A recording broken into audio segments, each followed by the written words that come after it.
We are back with you once again on another Johnny Torch program, number 233 today, and we are doing part 2 of our happy 70th birthday Phil Collins tribute by taking a look at the man's catalog, both solo and with Genesis. Today we are going to look at his catalog with Genesis. If you want to check out our ranking of his solo albums, you can check the card I'm going to put up here whenever I get a chance. I'm sure it's there now.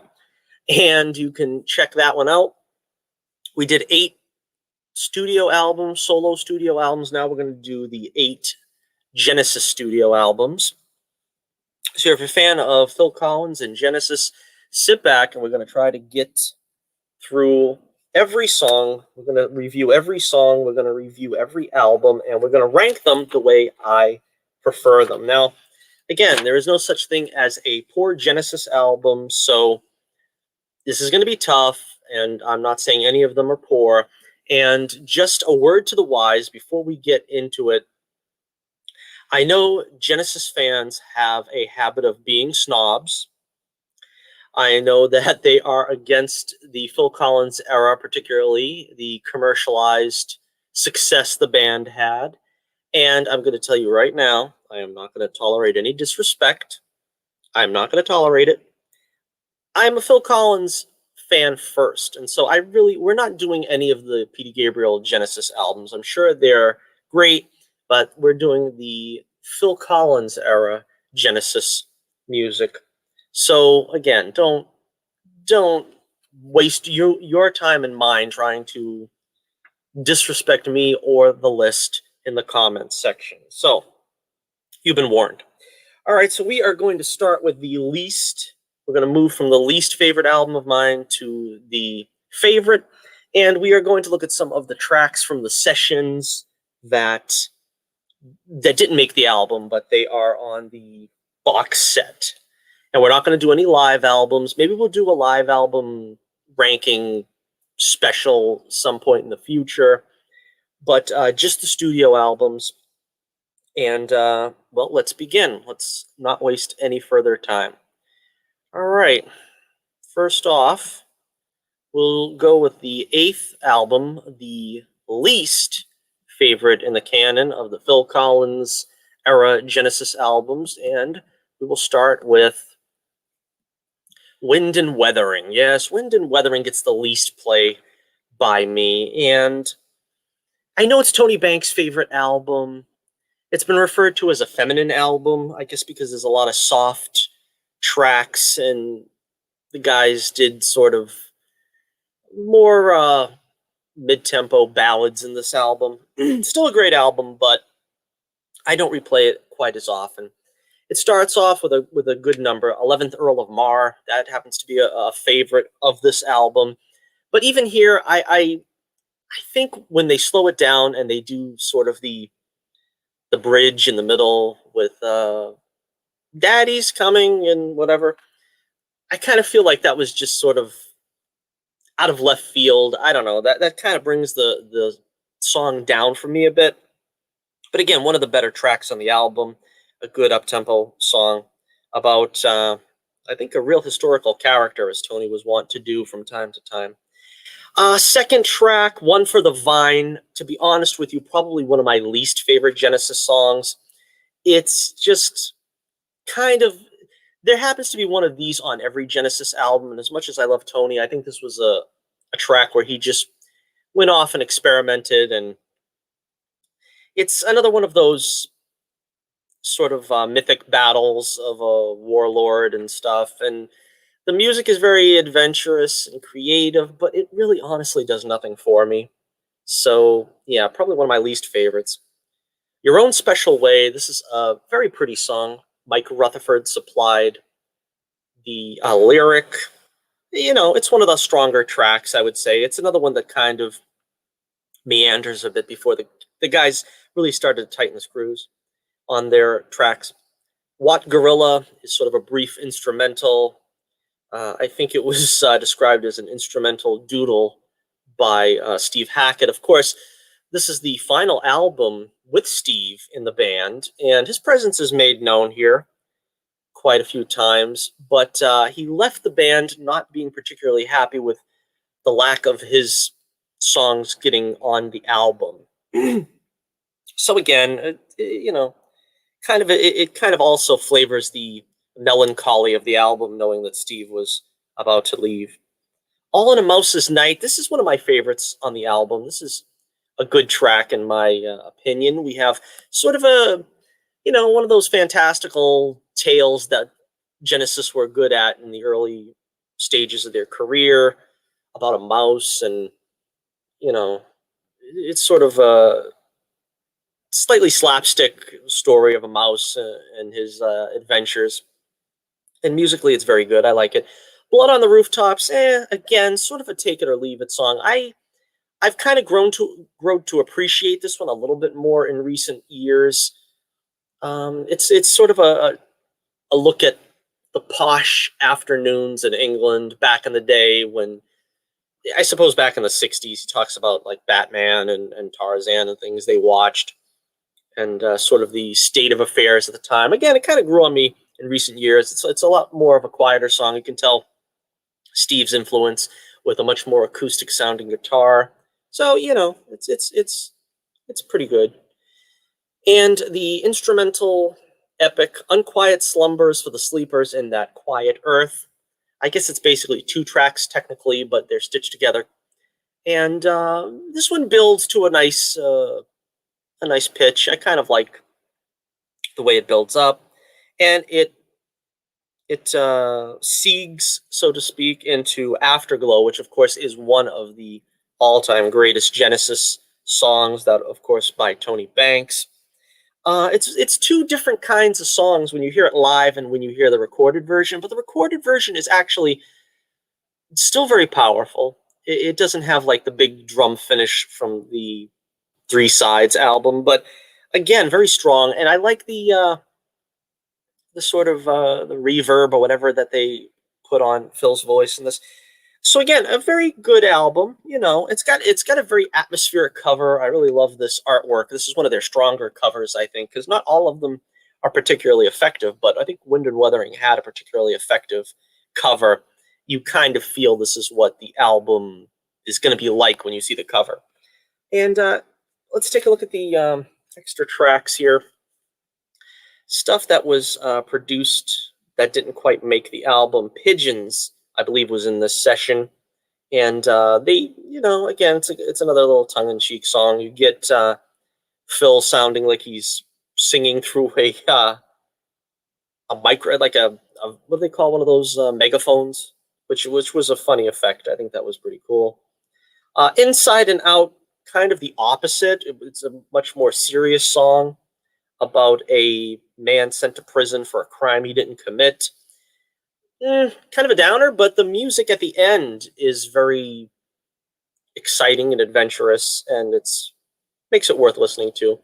And one of my favorite songs, Match of the Day, which is sort of a tribute to football, British football.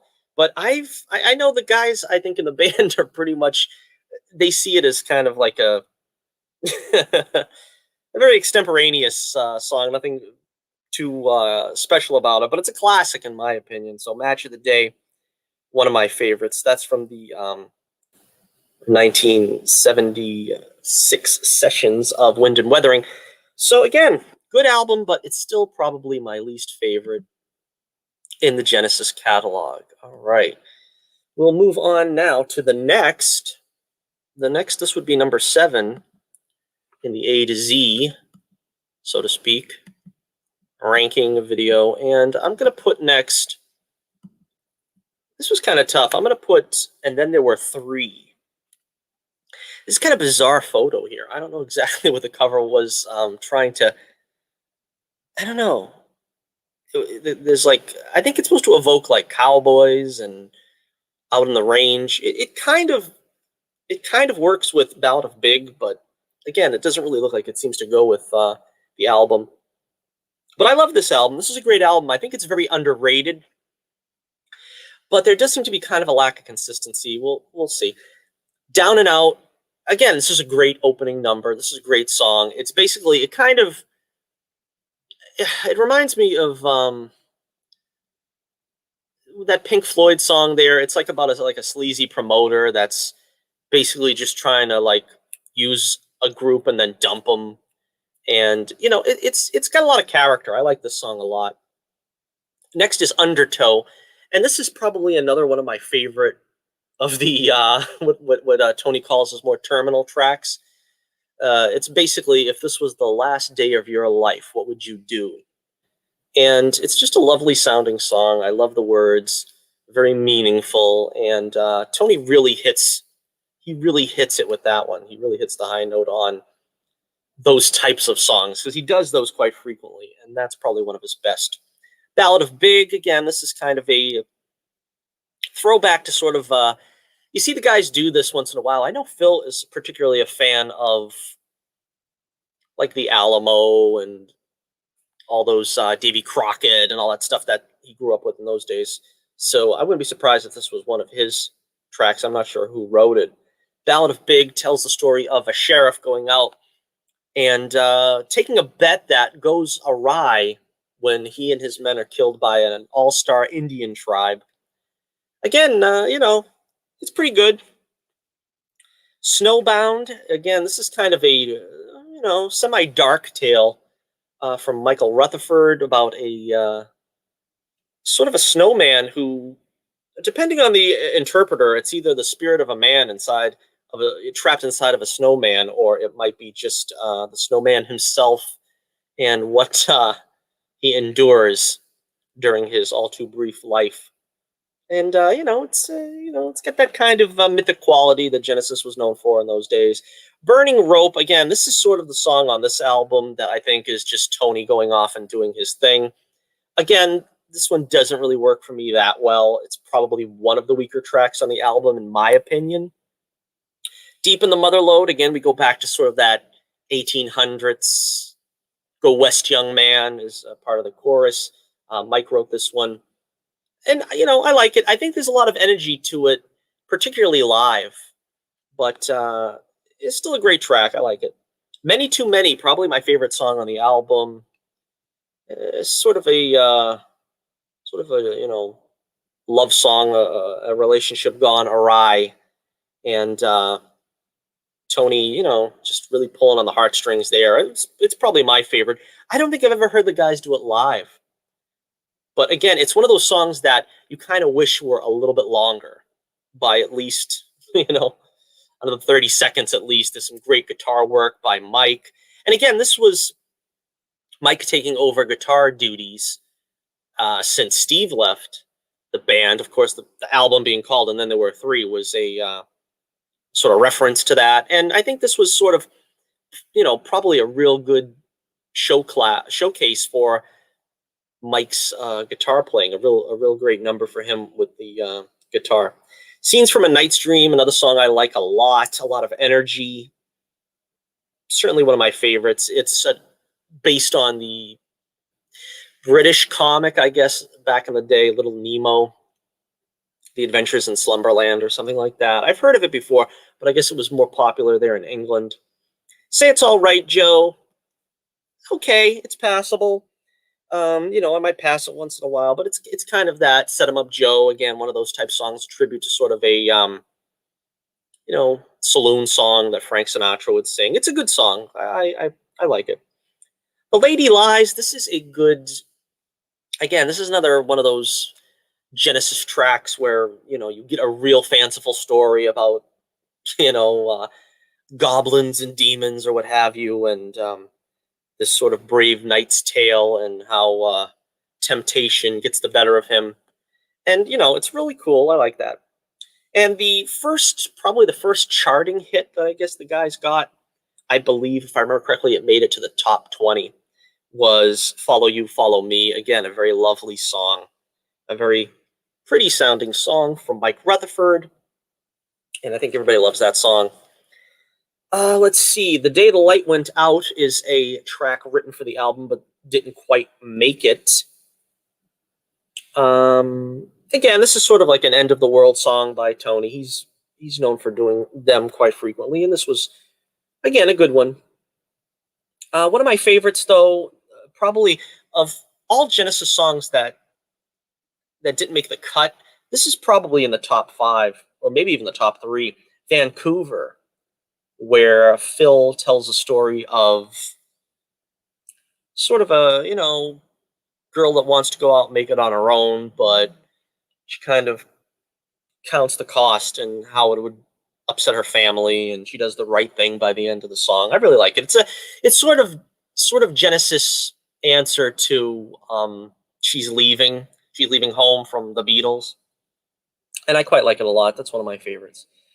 All right, so again, a great album. I think it's underrated, but I would probably still put it near the end because there's a couple of songs that probably are kind of passable for me. Let's see. Next, we're going to go with, and this was a tough one to call. It's tough. I don't know if I should have put this one a little bit higher on the list because I really do love this album as well, but I'm going to put A Trick of the Tail down this far. Sadly, 6th place, doesn't quite make the top 5. Didn't really want to do it, but it's tough.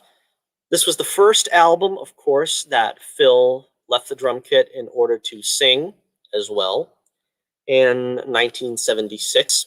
That's the spirit. Opening track, Dance on a Volcano. Again, one of the greatest tracks probably they've ever put out. A lot of energy, very great, great opener, very, very successful in kicking off this new sound of Genesis without Peter Gabriel. Number 2 track would be Entangled. Again, this is a great song, a lot more, subdued with harmonies and sort of acoustic sounding guitar.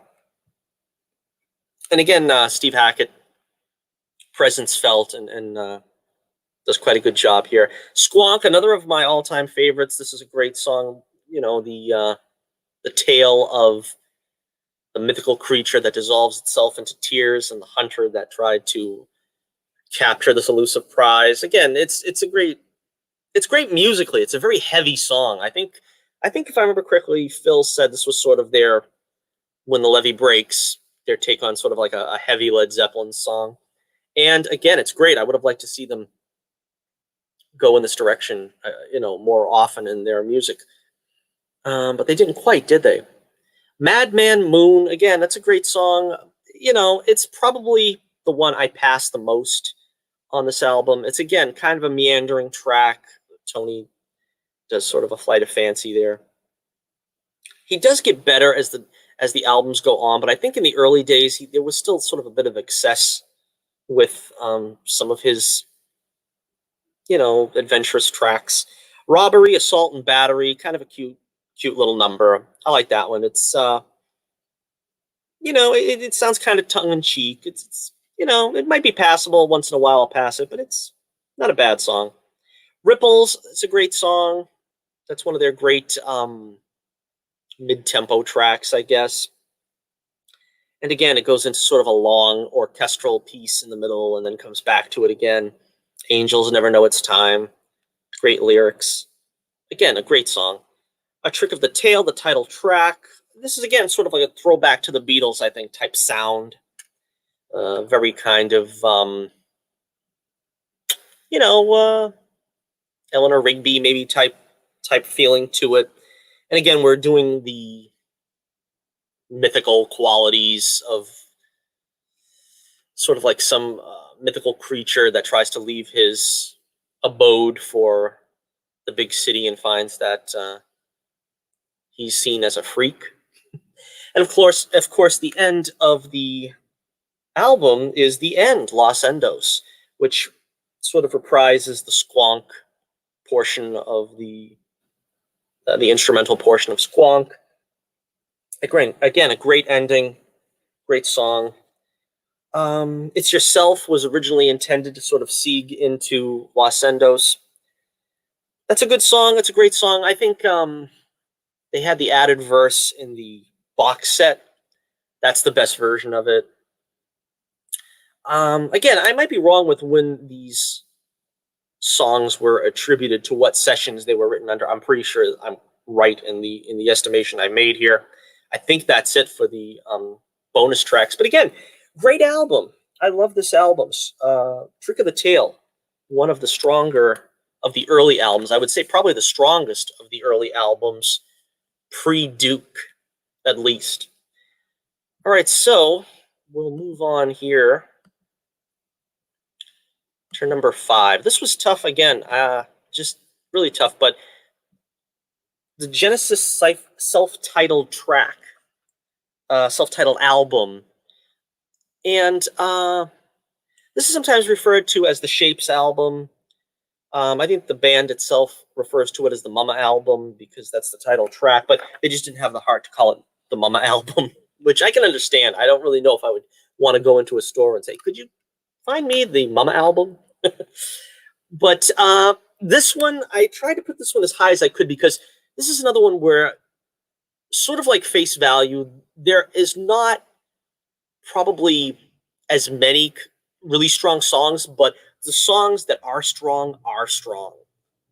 And so it deserves to be up a little higher than, than it really is. But all right, we start, again, the cover. I usually like to try to say something about the covers. The cover, yeah, it's kind of, it feels like it's representative of this album because it feels like there's a lot of pieces to this album, but it doesn't quite become a whole. It's like a lot of different ideas, but not really a cohesive feeling, which is something we find, I think, with like Duke and so forth. All right, the song Mama, a strong song. It's a very dark song. So again, this is kind of, it depends if I'm in the mood. I might skip it. But again, this is sort of when they were trying for something a little bit darker. I think the first time they tried for something like that was Many Too Many. And this was sort of, I think, a precursor to maybe Tonight, where they really did strike gold with sort of a heavy song. But again, Phil hitting that high note, oh, it's really a strong song, and then he does the Grandmaster Flash laugh, which is unsettling and somewhat amusing. So a decent song. It might be technically the one I skip on the album, though. It depends. That's All, of course, one of my favorites. That's a great song, and that video was very memorable as well. Love that song. It's a very, I don't know what you would call it, maybe an R&B-ish sound for Genesis, kind of continuing what they'd started in Abacab with trying to bring sort of a little more of an R&B-ish flair, I guess. Home by the Sea, probably my all-time favorite long Genesis song. And I think That's All and Home by the Sea being so strong is what elevates this album a little bit. It's just a great song. It's very imaginative. And second, Home by the Sea, because technically it's split into 2 tracks, that is just the greatest instrumental. I always say this, but you got a great story in the first half with it being about a haunted house and robbers who are trapped in the haunted house. But if you just listen to second, Home by the Sea, that is like the greatest instrumental the lads have ever done. Every single instrument and solo that each of them do is just 4 stars. It's 5 stars. You get Phil doing some of the greatest drumming. Again, this is sort of when the techno drums came into being, and you can hear him doing sort of a little more techno sound. Mike does some great guitar work here, some of his best. And of course, Tony with that keyboard sound, evoking a lot of, spectral qualities, as if it's sort of like a very atmospheric, as if you're in a haunted house. Love that. Love that song. Illegal Alien, again, this is a song that takes a lot of scorn from a lot of folks. And of course, it's very politically incorrect these days. Maybe that's another reason why I like it. But the video, of course, was also quite a chuckle, quite a laugh. But again, it's got a great hook. It's a great sounding song. I love it. I think it's great. Taking It All Too Hard. Again, this is sort of a very underrated ballad, because there's not too many on this album. That's like the soul ballad, and it's a great love song.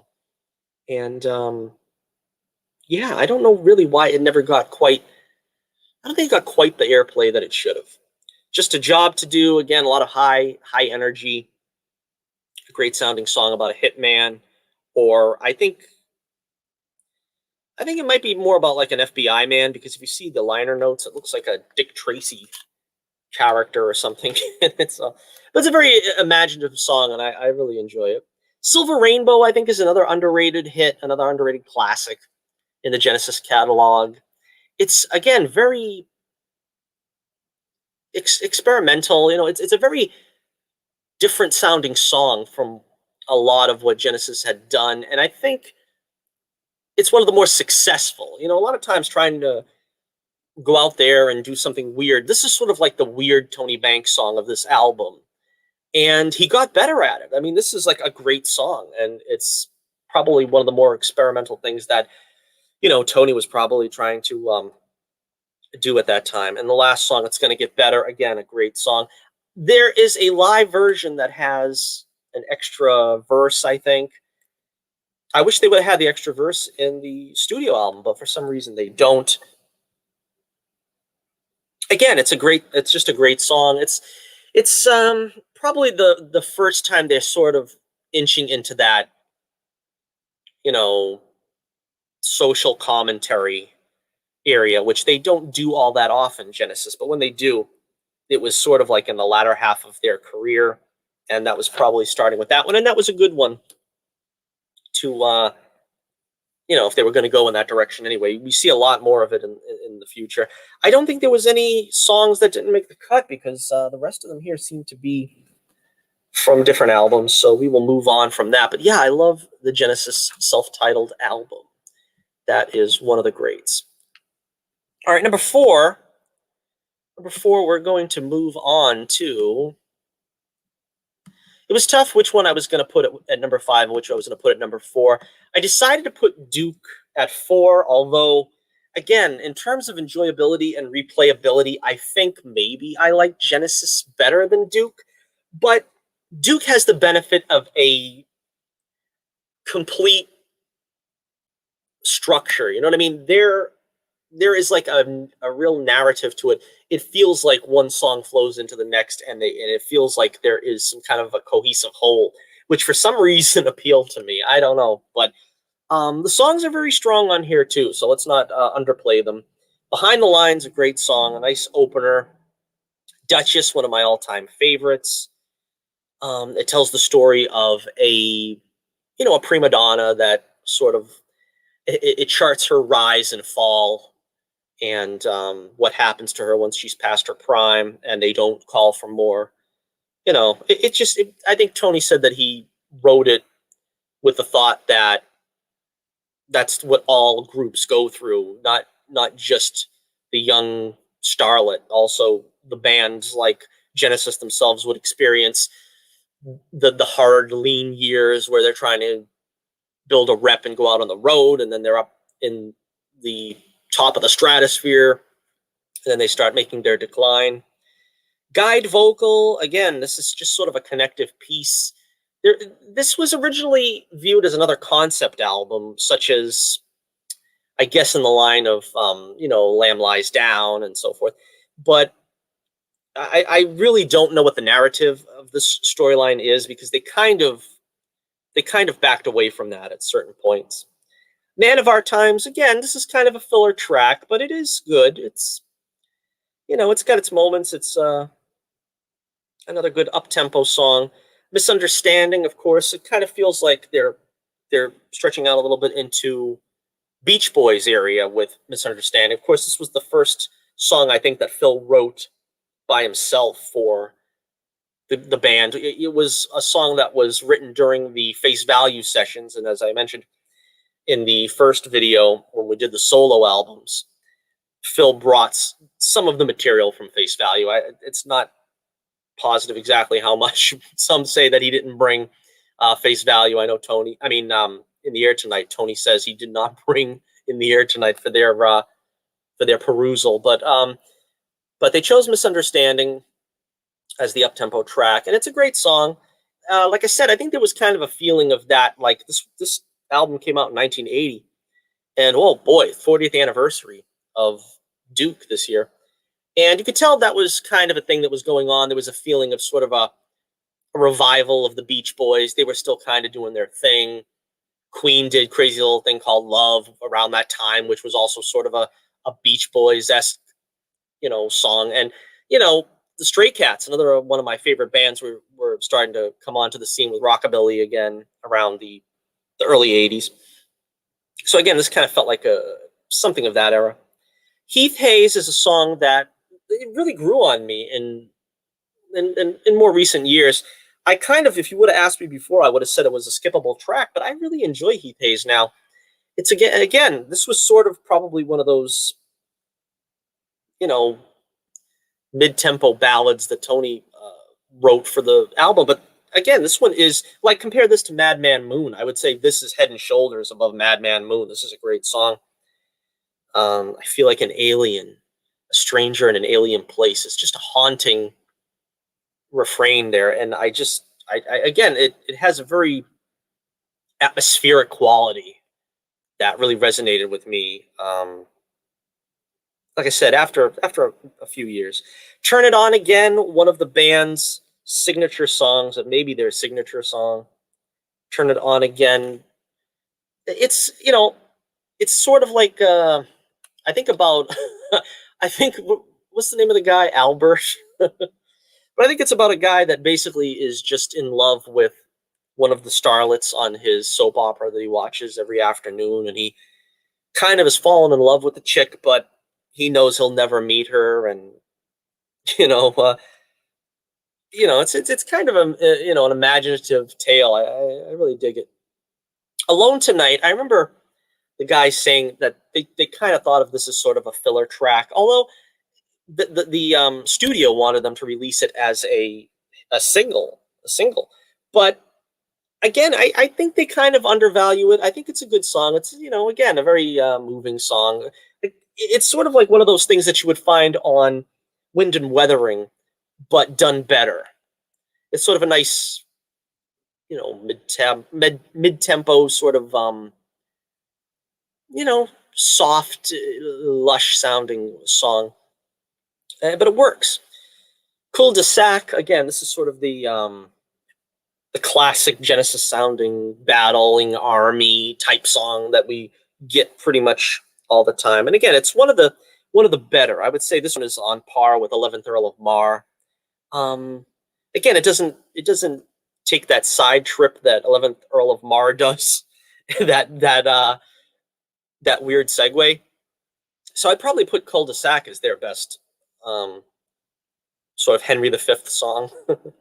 "Please Don't Ask," of course, this is the very sad and sentimental song that Phil wrote and offered them from the Face Value sessions, where he was off writing while the lads were doing their first solo albums. And this was around the time of his first divorce. And of course, it's a song about divorce, very, very sad and meaningful. And you could see why they would choose it. But again, it doesn't sound very Genesis-ish. Musically, it does, but again, it feels very vulnerable, because Phil would probably, this is the kind of music Phil would put on Face Value and the subsequent solo albums. It feels kind of out of place having a divorce song in the middle of a song about, battling armies in the 11th century and so forth. And then, of course, we wrap it up with "Duke's Travels, Duke's End," which is basically, again, the wrap up of Behind the Lines. And you feel like you've got a whole completed journey there that you've taken with Duke, reminiscent of Trick of the Tail. Again, I love all these albums, and I could, on any given day, put them in a different order, but basically it's an excuse just to talk about them. So let's take a look at the extra tracks. "Open Door," very passable. I very rarely listen to that one. Let's see. "Evidence of Autumn." I really like "Evidence of Autumn." I think this song probably should have made the album, but I think it sounds a little too much like Heath Hayes, which is the reason why one of them had to go. And I suppose Heath Hayes sounded a little more, I don't know, a little more adventurous. "Evidence of Autumn," it's just got beautiful lyrics. "She came in like an angel." And again, the same kind of like lush, lilting melody that Heath Hayes has. Very beautiful. I love that song. I think that's about it. Yeah. So again, Duke, fantastic album, and this was, I believe, it's sort of comical in a sense, but this is sort of where Genesis came into their own. I mean, I know that, as I said before, the the sort of Gabriel era Genesis fans would turn their nose up at anything post Duke. But to me, this is when Genesis came into their own. Phil is an active member of the team now, writing. Phil's voice has certainly come into its own at this point. This is a turning point in the band's legacy. Um, they're not the same band after this album, and they never would be again. But it is still a transitional album. You can see they kind of have one foot in the past, and they're sort of making a pitch to the future. As I said on the other video, this is at the point where Phil is trying to push some boundaries. He wanted to bring the Phoenix Horns onto Behind the Lines. He did his own version of Behind the Lines the way he wanted to do it on his solo album Face Value. But again, this is them starting to come out of their comfort zone, and it's a great album. It's better for it. All right, next we're in the top 3 now, and next up we have We Can't Dance, the final album, sadly, of the boys' recorded studio albums in their repertoire. Great album. I place it a little bit lower because it is somewhat dark. It's really a darker album, and I think you kind of have to be in the mood for it. This is the first and sadly only Genesis studio album that I was, old enough to go and pick it up on opening day, the first day that it came out, and I just loved it. I loved it. It's like all killer, no filler. 1 or 2 songs I might skip, but really a really strong album. And again, certainly in the top 3. I remember hearing No Son of Mine on the radio for the first time. It was the first single, and I was blown away. This is like one of the most powerful songs Genesis has ever done. I was blown away. Then I saw the video on MTV when it first was shown for the first time, and I was blown away all over again. This is just a powerful song and a powerful video. And of course, a very sad and depressing subject of child abuse, domestic violence. But it just has a great sound, and it's an emotional roller coaster ride. You can feel the pent up emotion, Phil singing, and you would think it's a true story. I mean, that Phil experienced it the way he puts it over. Again, just great singer. And he wrote it, of course, very powerful song. And it just builds up to a crescendo that is just, it's just like you can see the snowstorm in the video while you're hearing the music, because that's kind of what it's building up to. And it just goes so well. Jesus, He Knows Me, again, another song that they had quite a big video for this one. They take on the subject that was prevalent at that time, and unfortunately, we still have a lot of these prosperity preachers. Give me $18 million by the weekend, like Oral Roberts, and a lot of the scandals that were going on at the time with a lot of the televangelists. And again, Phil wrote the lyric, and it's right on the money. It's, tongue-in-cheek satire. I think some fans might take it the wrong way and think he's being, just a little bit too irreverent. But it's sung from the point of view as the televangelist. It's sort of like the Screw Tape Letters. A lot of people don't quite understand that that's what he was trying to do. It's not trying to be irreverent in that manner. It's basically giving us, sort of a negative message. This is the way not to be, as he even says in the song. Just do as I say, don't do as I do. So again, great. It's a great song. It's fast, up tempo song, really good song. Live, they actually added a guitar solo for Daryl Sturmer.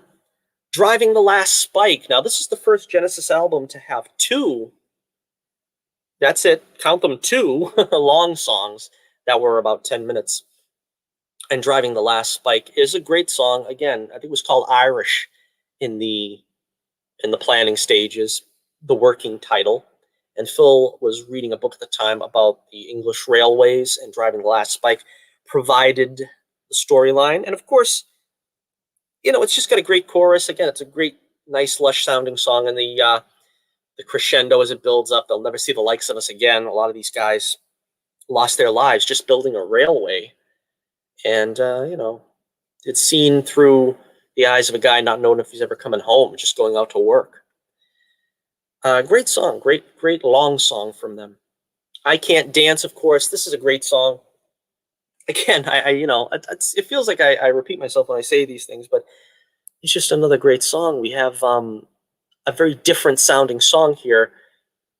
Like I think Mike described it as sort of a Polk Salad Annie song, and Phil was sort of taking shots at jeans models of the day and the commercials they would show of them. It's a great video as well. Again, the guy's doing sort of a tongue-in-cheek send-up.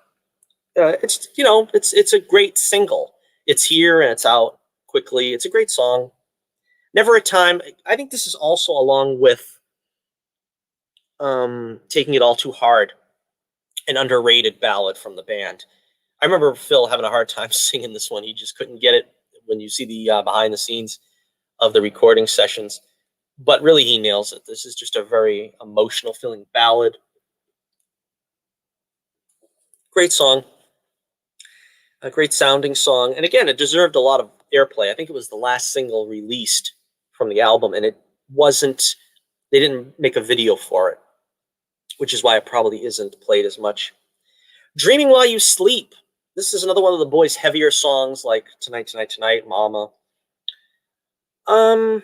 Originally, this was going to be written by Tony. Mike took it over and created a story about a hit-and-run driver who puts a woman in a coma, and we never find out what happens. I honestly kind of wish we knew what Tony would have done with the song had he written the words. Because, again, this is kind of a dark story. I mean, it's a great sounding, atmospheric song musically, but then lyrically, I kind of feel like it's very depressing. But again, a good song, a good atmospheric song. Tell Me Why. This is probably the most skippable track. It's just, again, another one of those social commentary songs that sound like it could have been left off of Phil's But Seriously album. Phil provides the lyrics. And I think, again, this was sort of their take at a Beatles sounding song, maybe this album. Living Forever, again, a song. Tell me how topical this song is. And it tells the story of sort of Tony's look at how science is always changing. Now we have to do those things that they told us before was so wrong to be healthy and strong. That's exactly what we're living through right now in 2021. And I'll just leave that there. But again, the song, I love it's a good sounding song musically, but I love the lyrics because, again, it just very pointedly takes shots at the people sitting up there high and dictating to us below what's best for us, as if they know. Hold On My Heart, probably one of the most beautiful love songs Genesis has ever done. No surprise, Phil wrote this one. It sounds like something he would do. Tony was responsible, I think, for a lot of the chords, the nice, lovely music sound of it. And they called it Burt in the writing process because it was a tribute to Burt Bacharach and his kind of music. Beautiful song. Love that song. Way of the World. Again, that's a great song. That's probably one of their more heavier songs. It kind of feels to me like it sounds like a little something from Abacab when the guys were still doing that kind of slightly heavier song, but it's again more relevant to like what's going on in the world at that point. Kind of like a spiritual successor to like Land of Confusion, where I like it that the lyrics basically say that no matter what you do, the world's going to keep spinning on. So you can try to change things. You can try to, and it's not really defeatist, but there's the sad reality that the world's just going to keep spinning, doing what it does. And there's not really a whole lot that you can do about it alone. So again, it's a great message. Since I Lost You, again, a very sad song. This one was written for, famously, Eric Clapton's young son Connor, who sadly perished at that time. And they weren't even going to dedicate it to him publicly, but Eric was so pleased with it that he allowed them to say that it was actually written for him. Phil wrote it for him. Of course, them two being friends. Phil, of course, produced some of Eric's albums. And it's, again, it really hits it out of the park. Very sad and just goes through the heartbreak of losing someone. No matter how you've lost them, it's still just a devastating thing to live through. And I think, sadly, most of us have lived through it already and will, unfortunately, again. An interesting use of jingle bells. I really like that effect. And Fading Lights is the second and last long song. Interestingly, I don't know if the guys had any inkling this would be the last album, but Tony writes the words here. And the story is, as he said, about how you never know the last time you do something is the last time you do something until after you've done it. And this is pretty much tantamount to what happens with this album. This is the last album. This is the last song of the last album. And Tony kind of brings us out, and we get that big energy. So it's not just a lush introspective song, but we get that big energy orchestration in the middle. Great song. And, it just builds up so wonderfully that it just feels like a great Genesis closer to end there. If it is their final album, I would still like to think they've got one more in them that they're going to do someday. But again, time is ticking. They are going to do a live, revival of their concerts. So let's hope that maybe there's an album on the way as well. Let's take a look at the extra tracks. 2 songs were made during the session, and both of them I could see fit on the album. On the Shoreline, there's no excuse for that one not being on the album. And I honestly don't see why they didn't take out Tell Me Why and put On the Shoreline.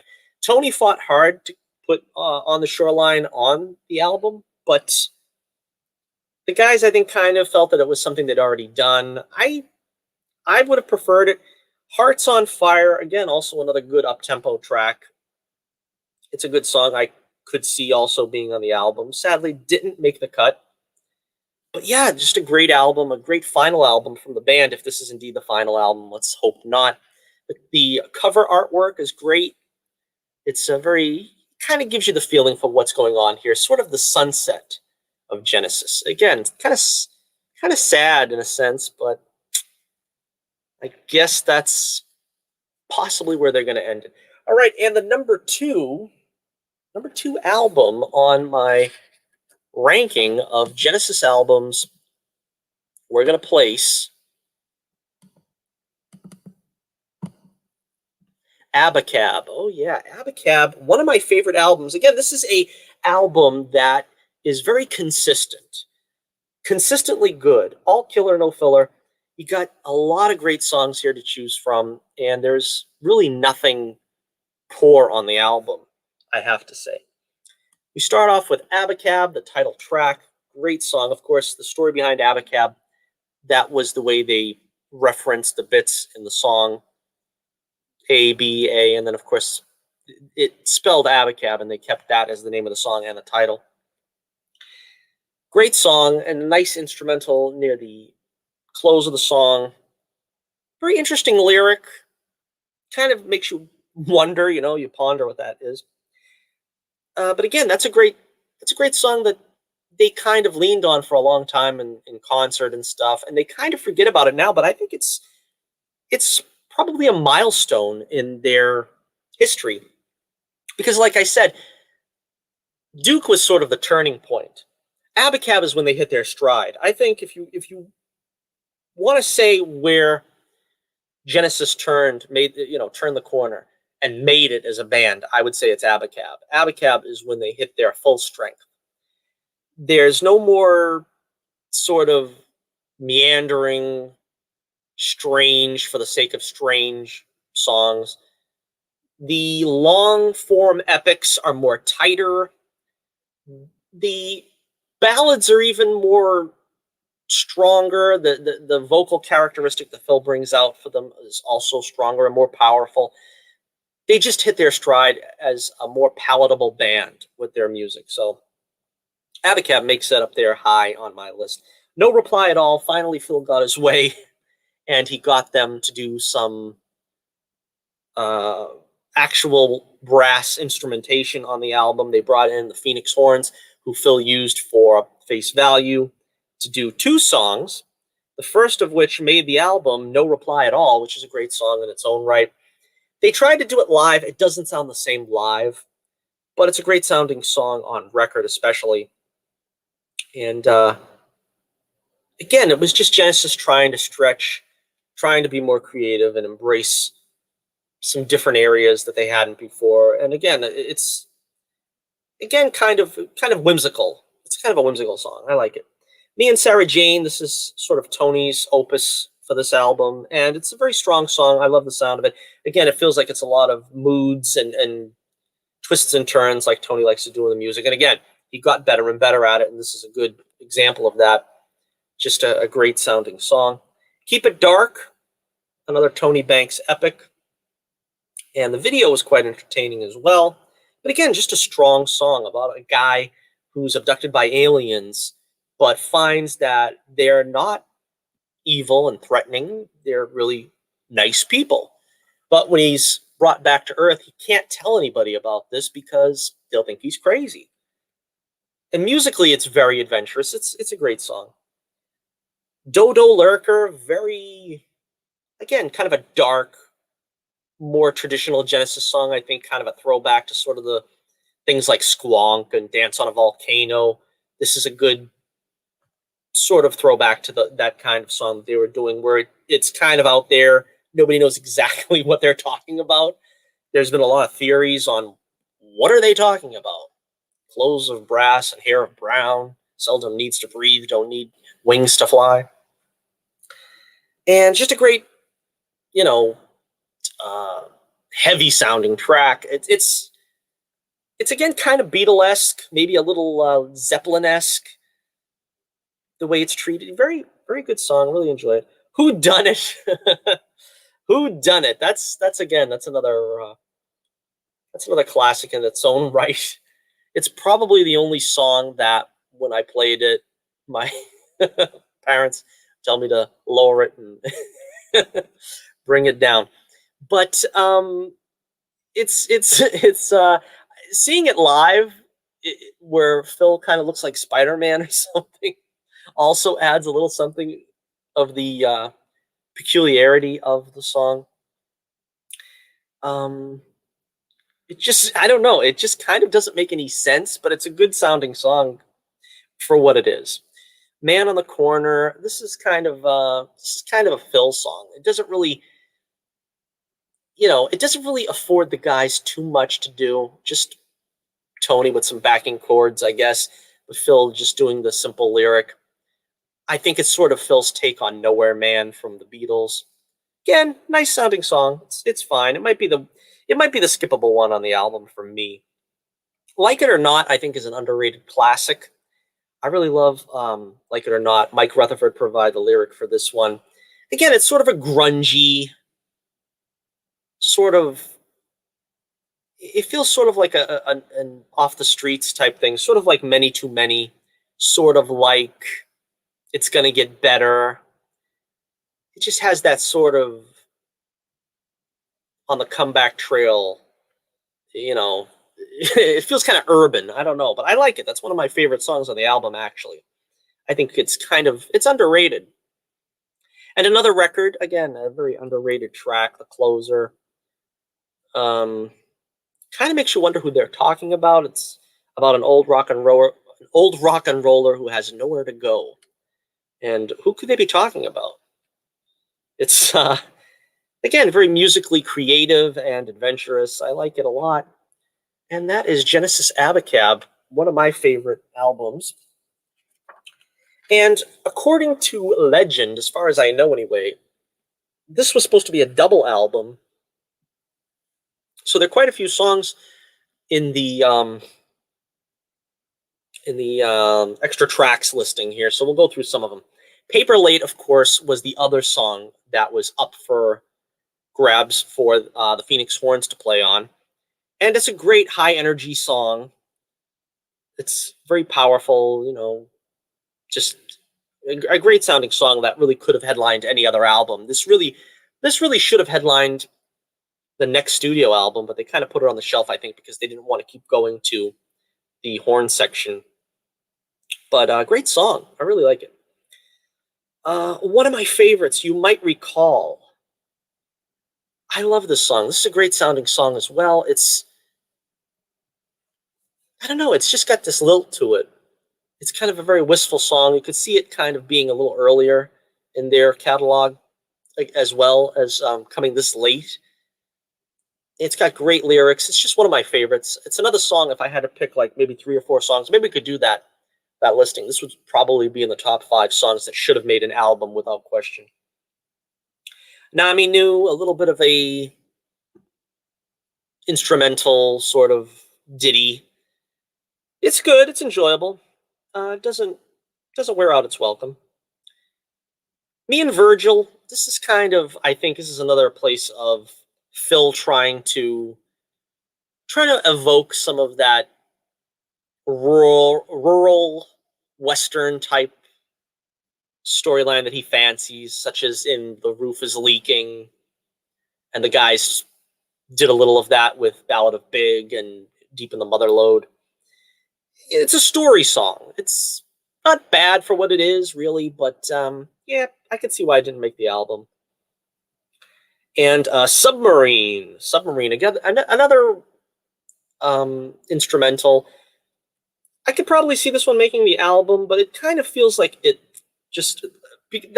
an apt name, Submarine, because it just starts off slow, gets a little bit louder, but it doesn't really go anywhere. It kind of stays submerged, which, again, I could see why probably they didn't choose to add it. So, again, great album from beginning to end, and most of the extra tracks were very usable. They probably could have used them in a subsequent album, or if they chose to maybe record a couple more and make it a double album, it would have worked. They never made a double album. All right, and so if there was any doubt, here we go. The number 1 album, ranking all the Genesis albums in the Phil Collins era, would be Invisible Touch. Invisible Touch was probably the first Genesis song I ever heard on the radio. Loved it immediately. I was already aware of Phil Collins from Against All Odds. My mother introduced me to Phil through that song and Separate Lives. But listening to the radio for myself, the first 2 songs I heard that really gravitated me towards Phil was Invisible Touch and Don't Lose My Number.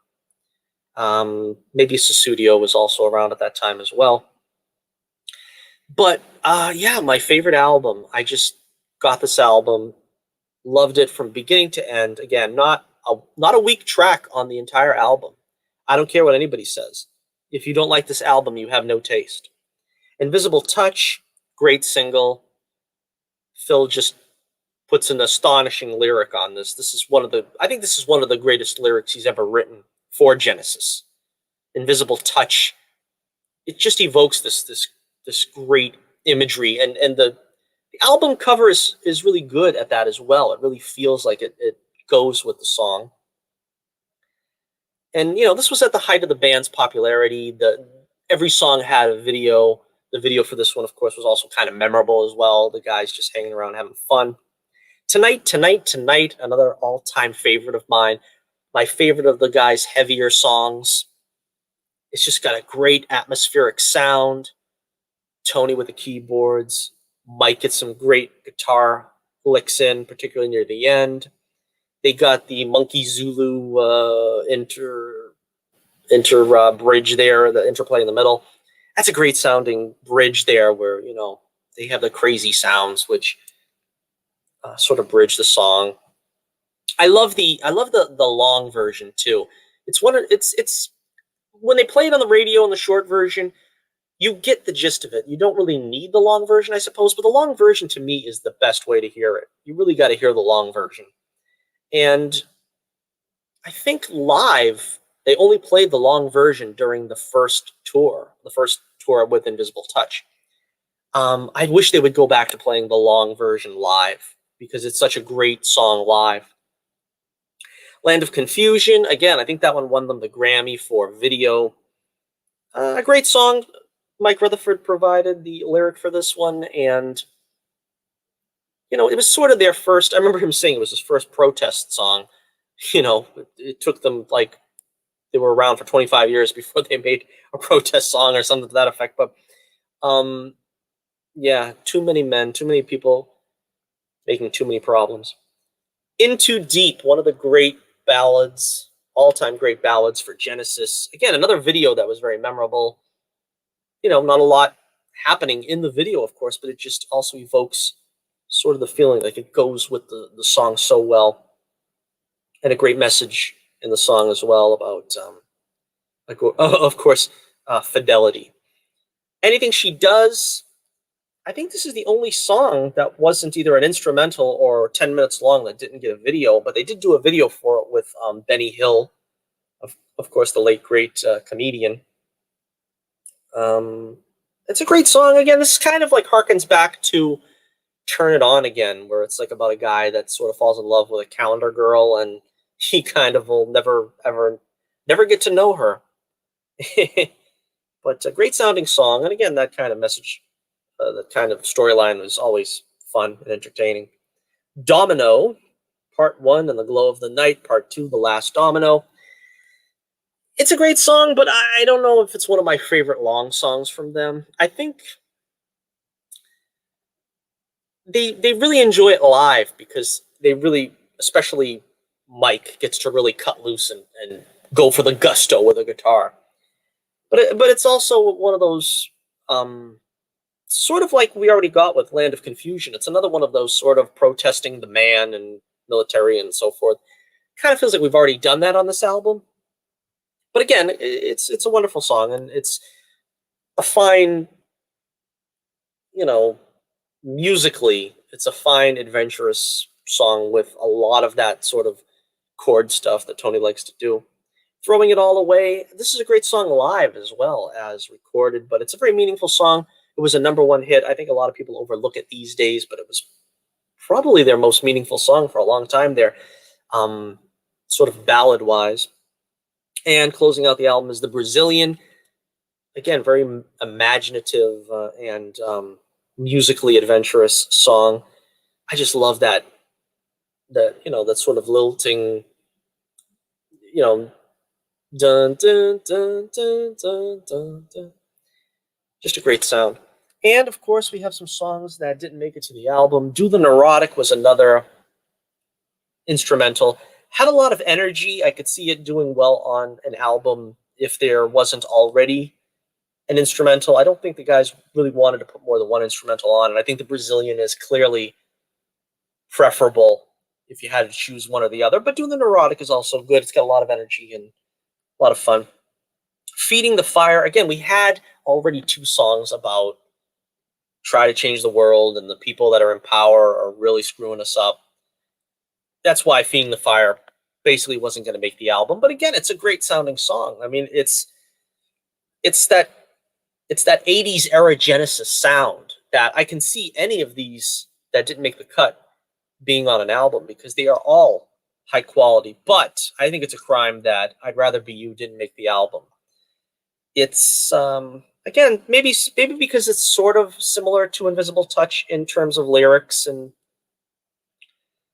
energy, but it's got great lyrics. I never wanted to be closer, and I'd Rather Be You. It's a great sounding song. I really wish they would have. I really wish they would have found a place for it on the album. I don't know what they would have taken out, because there's so many great songs. I mean, arguably, maybe they could have taken out Domino, and actually, if they'd put I'd Rather Be You and one of the other two songs that would have been just as effective, but you know, you got to have a long song on a Genesis album most of the time. So there you have it. All the Genesis albums in the Phil Collins era ranked from least to greatest by yours truly. Again, try to be respectful, but put your list, your ranking in the comments below. Thank you for joining us here as we celebrate Phil Collins' 70th birthday. Happy 70th birthday, Phil Collins. And be sure to join us again if you like me doing some ranking videos on music, which is something I enjoy doing, but I really don't do too many musical topics. But of course, I love music and would love to play some more, you know, videos that had to do with that. So let me know what you think. And of course, if you haven't checked out part 1, Phil Collins solo albums, check them out. And if you are so inclined, you can also find my review on the Phil Collins in Montreux Blu-ray. Make sure you check that out as well. Like, share, and subscribe. And once again, as always, this is Johnny Torch reminding you once again, keep the flame burning brightly, and I'll be with you again real soon.